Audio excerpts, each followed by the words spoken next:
भी बीच बीच में कल जैसे जोर से गया था, क्रूड उछलने को तैयार है। क्रूड घट नहीं रहा है, तो क्रूड जो जो 64 के नीचे नहीं जा रहा है, और हमने एक बार सोच लिया कि सारा जियो पॉलिटिक्स खत्म हो गया। जियो पॉलिटिक्स में सेमी कोलन लगा है, फुल स्टॉप नहीं लगा अभी तक। और अब बचती है बिटकॉइन, जो रिस्पॉन को बताया, तो बिटकॉइन ने भी बिल्कुल चार्ट ने पांव नीचे की तरफ छोड़ दिए। नेस्डेक एसएमपी गिरने को तैयार है, अभी तक गिरना शुरू नहीं, कोई परिवर्तन वहां नहीं आया। अब हमारे मार्केट में अगर हम लौटे, आज अगर मैं पीसीआर से रिक्वेस्ट करूं कि तब तक जब तक हमारी बात हो रही है स्क्रीन पे चार्ट को लोड करे, कोटक महिंद्रा की चार्ट खुली हुई है, तो देखिए बैंक निफ्टी में एक कोटक महिंद्रा ने आज बेतहाशा 4% का राइज देके बैंक निफ्टी को संभाल लिया। और बैंक निफ्टी एक बार 58,000 हो सकती है, फिर वापस 55 हो जाएगी, जो बात अपनी पिछली बार हो गई थी। तो कोटक महिंद्रा ने अगर आके वहां कर लिया, और थोड़े से पीएसयू बैंक्स में जो जगह थी उन्होंने अपना एक स्क्वीज बना लिया, तो कोई 300 रुपया एचडीएफसी बैंक में घटने का ढांचा है, 200 रुपया आईसीआईसीआई बैंक में घटने का ढांचा, या आपके एक्सिस बैंक और इंडसइंड बैंक में जोर का करेक्शन आना जो बाकी है, तो वो कुछ स्ट्रक्चर चेंज नहीं हुआ। तो देखिए इंडेक्स में कुछ इंडिविजुअल स्टॉक्स को आप हाईली कंप्रेस्ड मूवमेंट दे दीजिए टाइम टू टाइम, जैसे आज कोटक ने किया, इसके कारण निफ्टी की भी चार्ट डिस्टॉर्ट हो गई। और या फिर आप कोवेरिएंस स्टॉक को कंप्रेस कर दीजिए।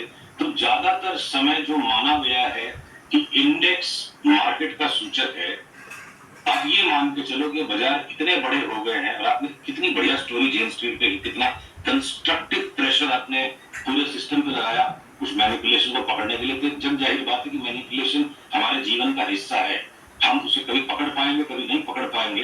तो जब इस तरह की मैनिपुलेटेड स्टेट्स आएंगी मार्केट में, ट्रेंड कम, नॉइज ज्यादा नजर आएगा, उस हिसाब से हमारी एडवाइस भी चेंज हो जाती है। वो चार्ट्स में दिखने लगता है कि ये विचित्र किस्म का मूवमेंट है। आज कोटक का जो मूवमेंट है बड़ा विचित्र किस्म का है। मैं नहीं कह रहा स्कैम है, नो बिल्कुल नहीं, बट ये अनयूजुअल मूवमेंट्स हैं। तो ऐसे अनयूजुअल मूवमेंट्स वाले मार्केट में इंडिसेस पे बहुत ज्यादा इंफेसिस न दें, ये बात मैं लगातार आपसे 3 सप्ताह से कह रहा हूं। और उस कैविएट के साथ, उस सावधानी के साथ, अब अगर जो 21,000 तक निफ्टी जा सकती है, जो बड़ा बोल हमने बोला था, अब अगर आपको स्क्रीन पे मैं पीसीआर से अनुरोध करूं कि वापस एक बार चार्ट को लाइए, और मैं आपको निफ्टी की चार्ट दिखाता हूं। थोड़ा माफ कीजिएगा, मेरा कैमरे का फोकस गया है, तो मैं उसे लौटाने की कोशिश करूंगा। पर आप अगर अगर अगर अगर ये स्क्रीन पर आप अगर इसको ला पा रहे हैं चार्ट को, तो देखिएगा कि अब निफ्टी के चार्ट के अंदर ये जो 2 लाल लकीरों के बीच में हम फंसे हुए। पीसीआर से रिक्वेस्ट है कि प्लीज इस चार्ट को दिखा दे जल्दी से, वरना मैं, हाँ ये देखिए, ये 2 लाल लकीरों के बीच में बड़ा सॉफ्ट करेक्शन जो निफ्टी का आ रहा है, बहुत ही सॉफ्ट करेक्शन है। और अब आपको पैटर्न एक लार्जर येलो लाइंस का बन गया। जब तक हम नीचे वाली येलो लाइन के नीचे नहीं जाते हैं, 25,350 के नीचे नहीं जाते हैं, तो संभव है कि 26,000 भी हो जाए। तो देखिए बहुत रिलक्टेंट टाइप के मूवमेंट इंडेक्स में हो रहे हैं, न तेजी जोर से हो पा रही है, न मंदी जोर से हो पा रही है। आज एक तरफ टाइटन 5% पे आ गया, कोटक 4% बढ़ गया, तो इंडेक्स के गेम्स बड़े अलग हैं। तो इस वक्त हमें ज्यादा सेफर मूवमेंट्स इंडिविजुअल स्टॉक्स में नजर आ रहे हैं, कुछ लॉन्ग कुछ शॉर्ट। और साथ में हेजिटेशन है कि लॉन्ग्स को ज्यादा अग्रेसिवली नहीं कर रहे हैं, क्योंकि ग्लोबल मार्केट्स की बहुत ही खूंखार किस्म की चार्ट्स को इग्नोर नहीं कर पा रहे। जब तक ग्लोबल मार्केट्स में जोर से नीचे का झाड़ शुरू नहीं हो रहा है, तो नहीं हो रहा है, पर उसको इग्नोर तो नहीं कर सकते। अगर किसी भी टाइम पर ग्लोबल मार्केट से बहुत बड़ा संकट आ सकता है। इस समय आपके टॉप लॉन्ग कॉल्स और टॉप शॉर्ट कॉल्स क्या होंगे? शॉर्ट टर्म के लिए देखिए, पीएसयू बैंक्स अभी भी, अगर एक बार बैंक निफ्टी टॉप आउट दे भी देता है, तो भी पीएसयू बैंक्स को जो है ना पुल बैक में, जैसे bank of Baroda, Canara bank और आईओबी, इनको हम ट्रेडिंग के लिए थोड़ा सा पुल बैक आए तो ले सकते हैं। कि ये नेट नेट जब बैंक निफ्टी में उछाल आएगा, फिर भी बढ़ते रहेंगे, तो हो सकता है net net bank Nifty 2000 point घटेगी, तब भी ये स्टॉक्स मान लो बढ़ सकते हैं।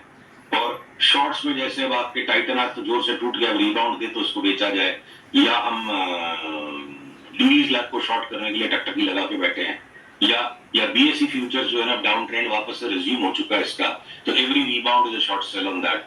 अगर मैं डॉक्टर रेड्डीज में भी आज जैसे ब्रेकडाउन होना शुरू हो गया, तो वापस शॉर्ट सेल है।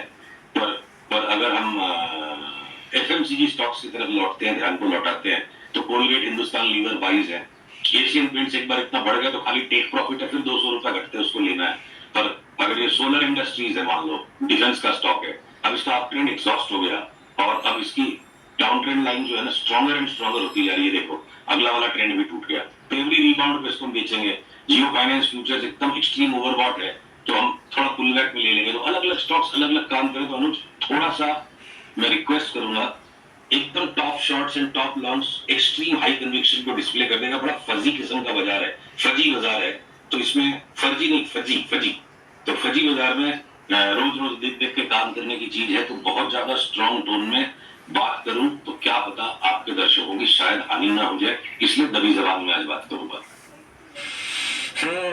अच्छी बात है। फजी FUDGY फजी है ना, वो वैसा बाजार है इस समय थोड़ा सा। कोई एक पर्टिकुलर रॉकेट कॉल है क्या आपके पास? आज कुछ अच्छा लग रहा हो, जो एकदम लग रहा हो कि तैयार है, एकदम बस लॉन्च होने वाला है? नहीं तो ऐसे है, देखो एकदम लॉन्च होने वाले तो देखो हो जाते हैं। अपनी अपनी तो इच्छा रहती है कि रातों रात अरबपति बन जाए, पर इच्छा किसी की पूरी हुई नहीं है ना आज तक।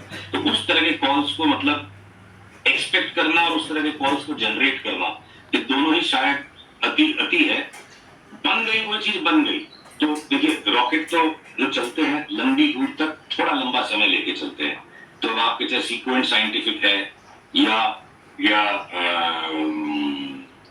आपके हमने KDDL की लास्ट टाइम बात की थी।